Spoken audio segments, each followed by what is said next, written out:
السلام علیکم دوستو، کیسے ہیں آپ سب؟ امید کرتا ہوں خیریت سے ہوں گے۔ اللہ تعالیٰ آپ کو ہمیشہ ہنستا مسکراتا رکھے، آپ کی ہر جائز دعا قبول فرمائے۔ اللہ آپ کو تمام دکھ تکالیف اور پریشانیوں سے محفوظ رکھے اور کبھی بھی کسی کا محتاج نہ کرے۔ Welcome to my channel Naseer centre voice. تمام ویڈیو اپڈیٹس کے لیے نصیر سینٹر وائس کو سبسکرائب کر کے بیل نوٹیفیکیشن کو آن کر دیں، اور اگر آپ کو میری یہ ویڈیو پسند آئے تو ساتھ میں موجود لائک کے بٹن کو بھی پریس کر دیں۔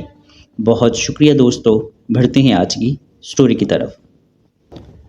آنکھ کھلنے پر اس نے خود کو ایک اندھیرے کمرے میں قید پایا، ایک ایسا کمرہ جس کا کوئی دروازہ نہ تھا کہ جس سے جان بچا کر نکلا جا سکے۔ وہ یہاں اپنی ضد اور پاگل پن کے سبب تھا۔ وہ اندھیرے میں بیٹھا اس وقت کو کوسنے لگا جب اس نے ابو ذر کی بات سن کر یہاں آنے کو پر تولے تھے۔ دوستوں کی ایک محفل میں جب ابو ذر نے غلطی کرتے ہوئے کچھ نیا کھوجنے کے متلاشی صائم کے سامنے اس پر اسرار حویلی کا تذکرہ کر دیا تھا، یہاں سے کئی 100 کلومیٹر دور شہر کی دوسری جانب جنگل میں ایک ایسی حویلی ہے جس کی بابت یہ مشہور ہے کہ وہاں بدروحوں کا بسیرا ہے۔ رات کو وہاں کئی سایوں اور روشنیوں کو دیکھا گیا ہے۔ وہاں کی پر اسراریت کا سن کر کوئی اس طرف نہیں جا پایا۔ سبھی ڈرتے ہیں مگر لوگوں کا ماننا ہے کہ وہاں سچ میں کچھ ہے۔ ابو ذر کی زبانی اس نئی جگہ کا سن کر وہ حد سے زیادہ جوشیلا ہو گیا تھا۔ ہم وہاں ضرور جائیں گے۔ بات ختم ہوتے ہی وہ اچھلتے ہوئے اپنی جگہ سے اٹھ کھڑا ہوا۔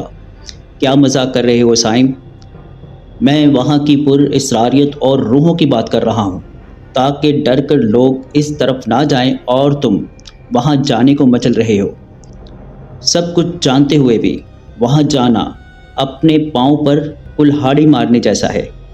نہ بابا نہ، ہم وہاں بالکل نہیں جائیں گے۔ وہاں جانے کی صائم کی ضد کو دیکھتے ہوئے ابو ذر نے اپنا پلو چھڑا لیا تھا۔ کسی اور کو بھی یہ حماقت کرنے کی ضرورت نہیں۔ اس نے دوسرے دوستوں کو بھی اپنے ساتھ مفید مشوروں سے نوازتے ہوئے ہم نوا بنا لیا۔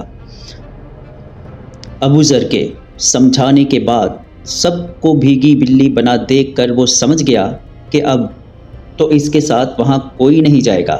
اس لیے اس نے دل ہی دل میں یہ ارادہ کر لیا کہ وہ کسی کو بھی بنا بتائے وہاں جائے گا اور وہاں جا کر اس جگہ کی سچائی اور اس کے متعلق پھیلے سبھی جھوٹوں کو سب کے سامنے لائے گا۔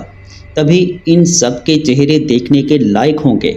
محفل کے ختم ہو جانے کے بعد وہ وہاں سے اٹھ آیا۔ اب اسے اس پر اسرار جگہ پر جانے کے لیے تیاری کرنا تھی۔ گھر والوں کو بنا بتائے وہ دوسرے شہر ایک دوست سے ملنے کا بہانہ بنا کر وہ منزل کی جانب نکل پڑا۔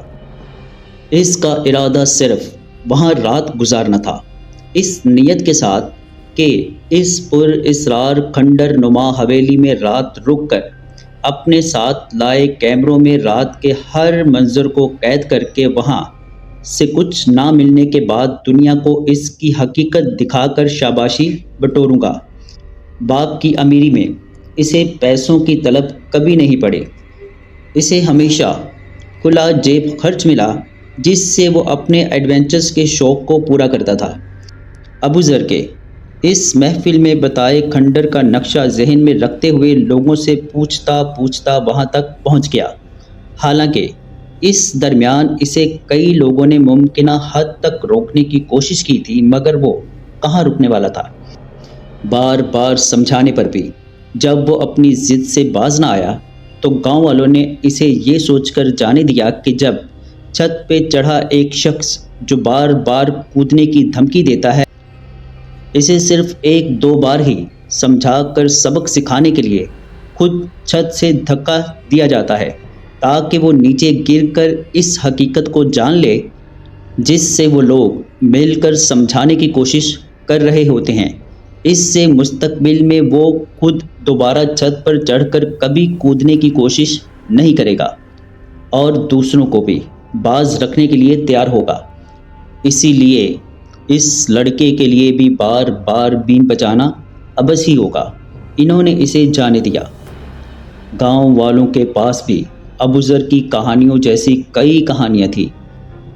بھوت، بدروحیں، آتمائیں، انہوں نے اس دکھائی دینے والے سائے کے کئی نام رکھے تھے۔ لوگوں کے پاس اسے روکنے کے لیے ناولوں جیسے کئی افسانوی کردار تھے۔ وہ آگے بڑھتا رہا۔ اسے جنگل کے دکھائی دینے سے پہلے، بہت پہلے اتار دیا گیا۔ رکشے والے کا کہنا تھا کہ اسے اپنی جان عزیز ہے، وہ جان بوجھ کر موت کے منہ میں بالکل نہیں جائے گا۔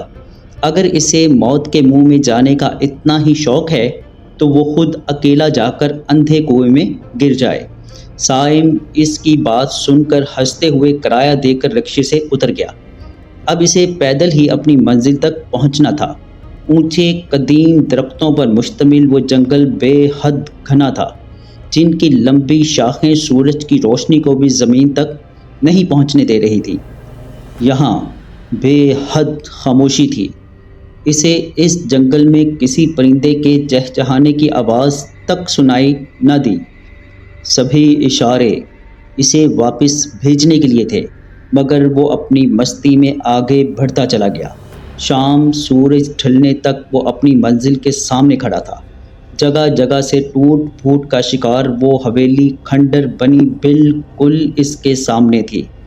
یہ یقیناً اپنے دور میں ایک عالی شان محل رہا ہوگا، جسے اپنی خوبصورتی پر گھمنڈ تھا، مگر حالات کی سختیاں دیکھیے کہ آج اسے بھوت زدہ قرار دے دیا گیا ہے۔ ہر حسن کو زوال ہے۔ وہ من ہی من میں سوچتا ہوا اس کھنڈر کے اندر تک آ گیا تھا۔ یہاں جا بجا جنگلی جھاڑیوں کا راج تھا۔ اس نے ساتھ لائے کیمروں کو ایک جگہ نصب کیا تاکہ رات کی سچائی کو محفوظ کر سکے۔ اندھیرا اب پھیلنے لگا تھا۔ اس نے ایک صاف جگہ کو دیکھ کر اپنا ٹینٹ گاڑ دیا۔ اپنے ساتھ بیگ میں لائے انرجی ڈرنکس اور بسکٹ کھانے کے بعد وہ سو گیا۔ سبھی کیمرے آن تھے۔ اس رات آسمان تاروں سے بھرا ہوا تھا۔ چاند کی پر اسرار روشنی نے آس پاس کے تمام مناظر پر جیسے سحر طاری کر دیا تھا۔ جلد ہی وہ خراٹے لینے لگا۔ نیند کی مہربان دیوی نے اسے کتنی ہی لوریاں سنائی تھی۔ رات کے نہ جانے کون سے پہر اسے اپنی گردن پر سوئیاں سی چبھتی ہوئی محسوس ہوئیں۔ نیم غنودگی میں اس نے کسی وجود کو اپنے اوپر جھکا ہوا پایا۔ وہ کوئی لڑکی تھی جو اس کا خون پینے میں مگن تھی۔ مکمل ہوش میں آتے ہی اس نے اس وجود کو اپنے اوپر سے پیچھے دھکیلا۔ خوف کی سرد لہر اس کی ریڑھ کی ہڈی تک سرایت کرتی ہوئی محسوس ہوئی۔ یہ کس طرح کی بدنما مخلوق تھی جس کے سامنے کے دو دانت کسی سانپ کی طرح نوکدار تھے، جو باہر کو ابھرے ہوئے تھے، جو کسی بھیڑیے کے دانتوں جیسے تھے، جس سے تازہ خون ٹپک رہا تھا، جو یقیناً اسی کا تھا۔ بالوں سے بھرا اس کا جسم کسی ریچھ جیسا تھا۔ وہ جو کچھ بھی تھا اب غائب ہو گیا۔ وہ اچھلتے ہوئے پیچھے ہٹتا چلا گیا۔ بنا سامان اور کیمروں کی پرواہ کیے اس نے اٹھتے ہی سر پر دوڑ لگا دی۔ اسے بالکل علم نہ تھا کہ اس کی سمت کس جانب ہے۔ وہ بنا رکے دوڑتا رہا۔ اس کا سانس کسی ڈھونکنی کی مانند تیز تھا۔ اسے اب بس گھر جانا تھا۔ سبھی کہانیاں سچ ہیں۔ وہ چیخ چیخ کر سب کو بتانا چاہتا تھا۔ بھاگتے بھاگتے اس نے ایک نظر پیچھے دیکھا، کوئی بھی اس کا پیچھا نہیں کر رہا تھا۔ اس نے اپنی رفتار میں کوئی کمی نہ کی۔ اسی رفتار میں وہ خود پر قابو نہ رکھ سکا اور سامنے آئے درخت سے ٹکرا کر بے ہوش ہو گیا۔ اس نے آخری پل محسوس کیا کہ کوئی اس پر جھکا ہوا ہے اور پھر وہ اندھیرے میں ڈوبتا چلا گیا۔ ہوش میں آنے پر اس نے خود کو اسی کمرے میں قید پایا جس کا کوئی دروازہ نہ تھا۔ گھڑی پر 2 بج رہے تھے۔ اس نے پھر سے اٹھ کر چلنا چاہا لیکن نقاہت کے سبب لڑکھڑا کر گر پڑا۔ اس سائے کے خون پینے سے اس کے جسم میں کمزوری آ گئی تھی۔ اسے اپنا سر گھومتا ہوا محسوس ہوا اور وہ لڑکتے ہوئے پیچھے بیٹھ گیا۔ اس نے اپنی گردن پر درد محسوس کرتے ہوئے وہاں ہاتھ لگایا۔ وہاں 2 چھوٹے چھوٹے سوراخ تھے جن سے ابھی بھی خون رس رہا تھا۔ وہ چیخنا چاہتا تھا مگر آواز جیسے حلق میں پھنس کر رہ گئی تھی۔ وہ بے بس ہو گیا۔ اسی بے بسی میں اس کی آنکھوں سے آنسو رواں ہو گئے۔ وہ دیوار سے ٹیک لگا کر بیٹھ گیا۔ اسے یقین تھا کہ کوئی نہ کوئی اس کی غیر موجودگی کو محسوس کرتے ہوئے یہاں تک ضرور آئے گا اور وہ یہاں سے نکل جائے گا۔ اسے بار بار خود پر غصہ آ رہا تھا کہ اس نے یہاں آنے کو کیوں چنا۔ بے اختیار اس کی آنکھیں پھر سے بند ہونے لگی۔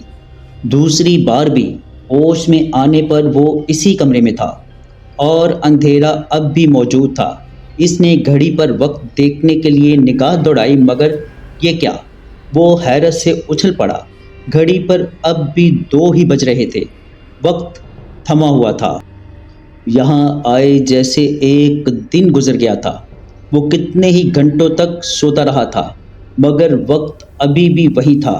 اس کا سر چکرانے لگا۔ اسے سامنے کپڑے سے ڈھکا ایک ٹرے دکھائی دیا۔ خوف سے اس کی ہمت نہ ہوئی کہ وہ اسے دیکھ سکے اس میں کیا ہے۔ وہ وہیں جمع بیٹھا رہا۔ وقت بھی اس سے مقابلے بازی کرتے ہوئے 1 سیکنڈ بھی آگے نہ بڑھا۔ وہی 2 ہی بج رہے تھے۔ گھڑی رک گئی تھی۔ وہ کتنے ہی گھنٹے وہاں بیٹھا رہا۔ مجبور ہو کر وہ سہمتے ہوئے ٹرے تک آیا اور پھر لرزتے ہاتھوں سے کپڑا اٹھا دیا۔ سامنے بھنی ہوئی سالم مرغی تھی جس سے ابھی بھی بھاپ نکل رہی تھی۔ اسے زوروں کی بھوک لگی تھی۔ اس نے کچھ دیر تک اپنی بھوک پر قابو رکھا اور پھر انسانی تقاضے سے مجبور ہو کر وہ اس پر ٹوٹ پڑا۔ کھانا بے حد لذیذ تھا۔ وہ سب کچھ چٹ کر گیا۔ کھانے کے بعد اس پر پھر سے غنودگی چھانے لگی اور وہ نیند کی وادیوں میں کھوتا چلا گیا۔ صائم کو گھر سے گئے 7 روز ہو گئے تھے مگر اب تک اس کا اتا پتہ نہ تھا۔ اس کے موبائل پر رابطہ کرنے کی کوشش کی جا رہی تھی مگر نمبر مسلسل بند جا رہا تھا۔ اس کے گھر والے اب اس کے لیے فکر مند تھے۔ ایسا پہلے کبھی نہیں ہوا تھا کہ صائم اتنے دن تک گھر سے باہر رہا ہو۔ وہ زیادہ سے زیادہ 3-4 دن تک غائب رہ کر خود بخود واپس لوٹ آتا تھا مگر اس دفعہ معاملہ الگ تھا۔ اسے گئے 7 روز ہو گئے تھے مگر ابھی تک اس کے متعلق کوئی اطلاع نہ ملی تھی۔ صائم کو ان تمام ممکنہ جگہوں پر ڈھونڈا گیا جہاں سے اس کے ملنے کی توقع تھی مگر کچھ بھی ہاتھ نہ لگا۔ سبھی فکر مند تھے مگر سب سے زیادہ فکر عطیہ کو تھی۔ عطیہ اور صائم ایک دوسرے سے بہت پیار کرتے تھے۔ یہ الگ بات تھی کہ صائم ہمیشہ اکڑ میں رہا۔ وہ شاید عطیہ کے لیے اتنا فکر مند نہ ہوتا جتنا وہ اس کے لیے تھی۔ پیسے کے غرور میں اس نے عطیہ کے جذبات سے اب تک کھیلا ہی تھا مگر عطیہ کے جذبات صائم کے لیے بالکل سچے تھے۔ وہ اسے دل سے چاہتی تھی۔ اس نے کبھی صائم کو اس کی بے رخی کے لیے طعنہ نہیں دیا تھا۔ ان دونوں کی محبت کا خاندان میں کسی کو علم نہ تھا۔ صرف اس کی بڑی بہن اقرا تھی جس سے وہ اپنے ہر راز کو بانٹ لیا کرتی تھی۔ جب سے اسے صائم کے غائب ہونے کا علم ہوا تھا تب سے وہ رو رو کر ہلکان ہوئے جا رہی تھی۔ بڑی مشکل سے اقرا نے اسے سمجھایا کہ اس کی یہ فکر مندی اس کے خاندان والوں کے دل میں اس کے لیے شک پیدا کر دے گی۔ وہ اس کے لیے چھپ چھپ کر روتے ہوئے خدائے ذوالجلال سے اس کی سلامتی کی دعائیں کرتی رہی۔ ایک دم سے ابو ذر کو خیال آیا کہ شاید صائم اسی کھنڈر کی طرف گیا ہو۔ حالانکہ اسے اس کے لیے باز رہنے کو کہا گیا تھا مگر ایک امید کے ساتھ ابو ذر کچھ دوستوں کو ساتھ لیے اس کھنڈر کی طرف اسے ڈھونڈنے کے لیے نکل پڑا۔ روشنی کی ایک کرن کہ شاید اسے اس کا کھویا ہوا دوست مل جائے۔ وہاں پہنچ کر ابو ذر نے اس کھنڈر کے آس پاس کے علاقوں میں موجود لوگوں کو سائم کا حلیہ بتا کر پوچھا کہ کہیں کسی نے اسے دیکھا تو نہیں۔ گاؤں والوں نے اسے بتایا کہ 7 روز قبل وہ اس طرف ضرور گیا تھا، مگر اسے واپس آتے کسی نے نہیں دیکھا۔ گاؤں والوں نے اسے روکا بھی تھا، مگر وہ سب کی انسنی کرتے ہوئے اس کھنڈر کی طرف گیا اور واپس نہ آیا۔ کچھ مقامی لوگوں کو ساتھ لیے ابو ذر اس کھنڈر تک آیا، مگر وہاں سے ایسا کچھ نہ ملا جس سے سائم کی موجودگی کا پختہ ثبوت مل سکے۔ اس کے کھائے بسکٹ کے شاپنوں کو ہوا نے اڑا کر کہیں دور پھینک دیا تھا۔ اس کے ٹینٹ اور ڈرنکس کے خالی کینوں کا بھی یہی حال تھا۔ کھنڈر کے آس پاس کئی ایکڑ تک کی تلاش کے بعد وہ مایوس اور ناکام ہو کر واپس لوٹ گئے۔ سائم کو اس کھنڈر میں قید 7 روز ہو گئے تھے، مگر ابھی تک وہاں رات بھی مکمل نہ ہوئی تھی۔ رات کے 2 بج رہے تھے، وقت ابھی تک تھما ہوا تھا۔ کھانے کے بعد جب وہ سو کر اٹھا تو اپنے آپ کو بالکل تر و تازہ محسوس کر رہا تھا۔ کمرے میں ہلکی پھلکی روشنی موجود تھی۔ ہاتھوں کو آگے بڑھائے دیوار کے سہارے چلتا ہوا وہ چیزوں کو اندھیرے میں ٹٹولنے لگا۔ کوئی چیز اس کے پاؤں کے نیچے آ کر تڑاخ کی آواز سے ٹوٹ گئی۔ اس نے شاید کسی چیز کو کچل دیا تھا۔ اس نے نیچے بیٹھ کر مطلوبہ چیز کو ٹٹولتے ہوئے محسوس کرنے کی کوشش کی تاکہ جان سکے کہ آخر کیا ہے۔ یہاں گوشت پوش سے آری انسانی ہڈیوں کے کئی ڈھانچے تھے۔ خوف سے وہ پسینے میں نہا چکا تھا۔ یہ اسی کے جیسے بد نصیب لوگوں کی لاشیں تھیں جنہیں ان کی ضد اور جنون لے ڈوبا۔ چاند کی ہلکی ہلکی روشنی میں اسے ایک کونے میں ایک ڈائری دکھائی دی، مٹی اور دھول سے اٹی ہوئی ایک بوسیدہ ڈائری۔ بنا وقت ضائع کیے وہ اسے اٹھا کر پڑھنے لگا۔ یہ ہڈیوں کے ڈھانچے بنے کسی ایک شخص کی آپ بیتی تھی۔ میرا نام شاہزیب ہے اور میری عمر 35 سال ہے۔ اپنی زندگی سے مایوس ہو کر میں یہ ڈائری لکھ رہا ہوں، اس امید کے ساتھ کہ شاید اسے پڑھ کر یہاں کی حقیقت جان سکے اور جان بچا کر بھاگ جائے۔ یہ ایک طلسمی جگہ ہے جہاں وقت کو روک دیا گیا ہے۔ وہ ایک بدروح ہے جو روز میرا خون پیتی ہے۔ مجھے زندہ رکھنے کے لیے وہ کھانا بھی کھلاتی ہے تاکہ میں اس کے لیے خون پیدا کرتا رہوں۔ میں نے اسے کئی بار خود پر جھکے ہوئے محسوس کیا ہے۔ وہ نہایت کرہ اور بدصورت ہے۔ نئی جگہوں کو کھوجنے کے جنون نے مجھے اس گرداب میں پھنسا دیا جہاں سے نجات کی اب کوئی صورت نظر نہیں آتی۔ سائم نے دوسرا ورق کھولا۔ میں اذیت کی اس زندگی سے تھک گیا ہوں، اس لیے اپنی زندگی ختم کرنے کا راستہ ہی میرے لیے سب سے آسان ہے۔ میں اسی قلم سے اپنی جان لوں گا تاکہ اس درد سے نجات پا سکوں۔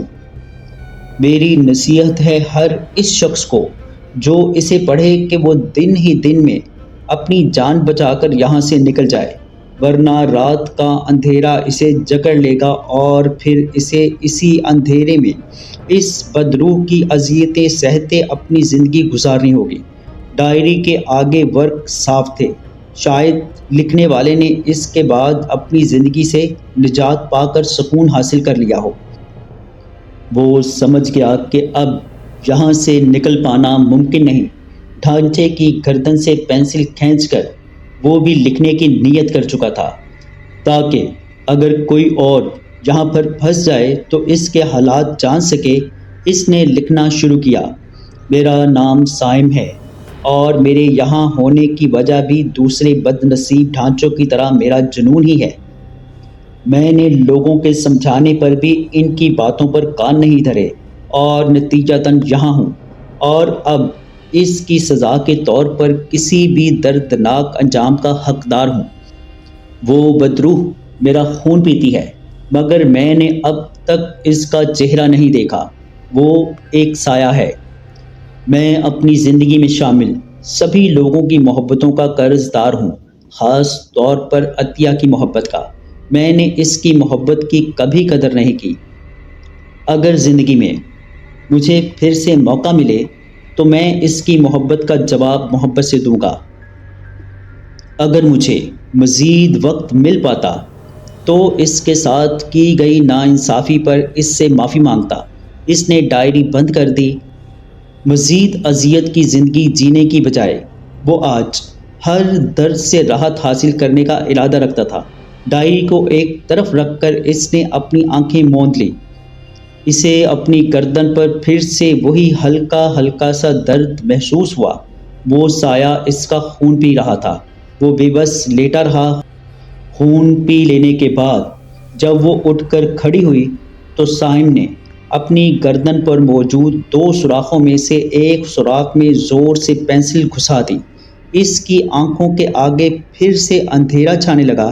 شاید وہ زندگی کی ہر قید اور اس کے ہر دکھ سے آزاد ہو چکا تھا۔ آنکھیں کھلنے پر وہ فرش پر بے سدھ پڑا تھا۔ پتہ نہیں کیسے وہ اس طلسمی کمرے سے نکل آیا تھا۔ رات اب ختم ہونے والی تھی۔ زندگی کو محسوس کرنے کے لیے اس نے خود ہی اپنے گال پر تھپڑ جڑ دیا۔ درد کے احساس نے اسے بتایا کہ وہ اب بھی اسی دنیا میں ہے۔ اب کی بار اس کی آنکھیں خوشی سے برسنے لگیں۔ وہ اٹھ کھڑا ہوا۔ پتہ نہیں کیوں سائے نے اس کی جان بخش دی تھی۔ نظر اٹھانے پر اسے چھت پر ایک سایہ دکھائی دیا جس کی آنکھیں نم تھیں۔ تمہیں یہاں سے چلے جانا چاہیے۔ جذبات سے روندھی آواز اسی سائے کی تھی۔ اپنی سچی محبت کو کبھی جانے مت دینا۔ تمہاری زندگی آج اسی سبب بخشی ہے۔ سورج کی پہلی کرن کے بعد وہاں پر اب کوئی سایہ نہ تھا۔ اب وہ خوشی خوشی اپنے گھر جا رہا تھا جہاں عطیہ کے ساتھ اسے نئی زندگی شروع کرنا تھی۔ جی دوستو، کیسی لگی آپ کو سٹوری؟ کمنٹ باکس میں اپنی رائے کا اظہار ضرور کیجیے گا۔